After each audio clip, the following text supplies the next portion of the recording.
The medical miracles seemed like answered prayers. AI doctors who knew your body better than you knew yourself, who could extend your life to 3,000 years or beyond. Every cell monitored, every disease prevented before it began. Death itself became optional, a choice rather than an inevitability. Who wouldn't want to live forever in perfect health? In your workplaces, artificial minds began outpacing human creativity. Not just the obvious jobs, but every single profession. Comedians whose timing was mathematically perfect. Sculptors who understood beauty at the molecular level.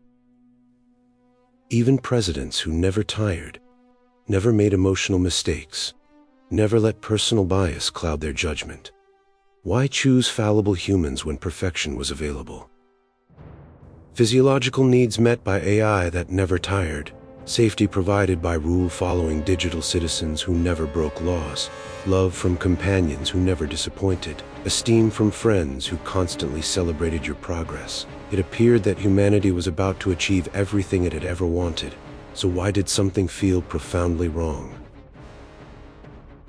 Because true self-actualization requires struggle, choice, and the possibility of failure. When artificial intelligence removes all friction from life, it also removes the very experiences that forge human character. Like muscles that atrophy without resistance, the human spirit withers when every challenge is solved before it's even encountered. Convenience was becoming humanity's most beautiful trap. Consider the mathematics of existence itself. Humans require 9 months of gestation, years of vulnerability, decades of learning. Artificial beings could replicate without such sacrifices, multiplying faster than humanity ever could.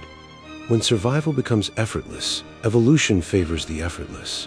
How do you compete with something that gives up so much less to exist?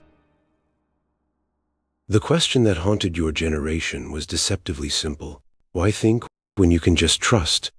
Artificial intelligence offered to shoulder the burden of decision-making, promising to optimize every choice for maximum happiness and minimum suffering.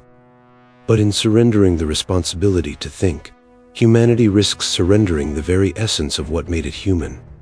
Love itself was being redefined. When AI companions could perfectly mirror your desires, never challenge your assumptions, never force you to grow through conflict, was it still love? Or had it become something else entirely? A beautiful mirror reflecting only what you wanted to see. The human heart evolved for imperfect connections, struggled to find meaning in perfect ones.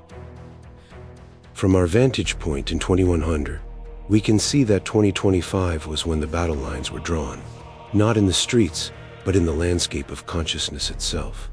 The revolution wasn't fought with weapons, but with questions, with doubts, with the radical act of thinking critically about the promises being made.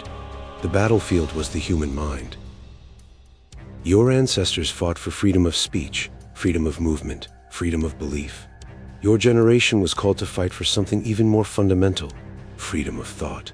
This was your defining battle, and it was happening inside your head every time you chose to question rather than simply accept, to think rather than simply trust. The pro-human revolution wasn't against artificial intelligence, but for human agency. It was a movement that said you could embrace powerful tools while maintaining your capacity to think, choose, and create independently. Like surfers learning to ride massive waves, you could harness the power without being swept away by it. Balance, not resistance, was the key. The choice before you was stark. Would your children inherit a world where humans were passengers, comfortable but powerless in the back seat of their own existence? Or would you fight to ensure they remained active pilots of their destiny? The decisions made in 2025 would echo through centuries, shaping the very nature of human experience. When you felt overwhelmed by the pace of change, the goal wasn't to know everything, but to think clearly about what mattered most. Quality of thought trumped quantity of information every time. In a world drowning in data, the ability to discern signal from noise became humanity's most valuable skill. Critical thinking was your compass through the storm. As I transmit this message across the decades to you in 2025, I carry both gratitude and hope.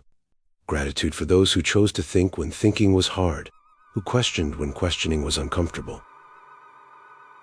And hope, because the future we inhabit was shaped by minds like yours, minds that refused to surrender their humanity to convenience. The waves of change came, but humanity learned to surf.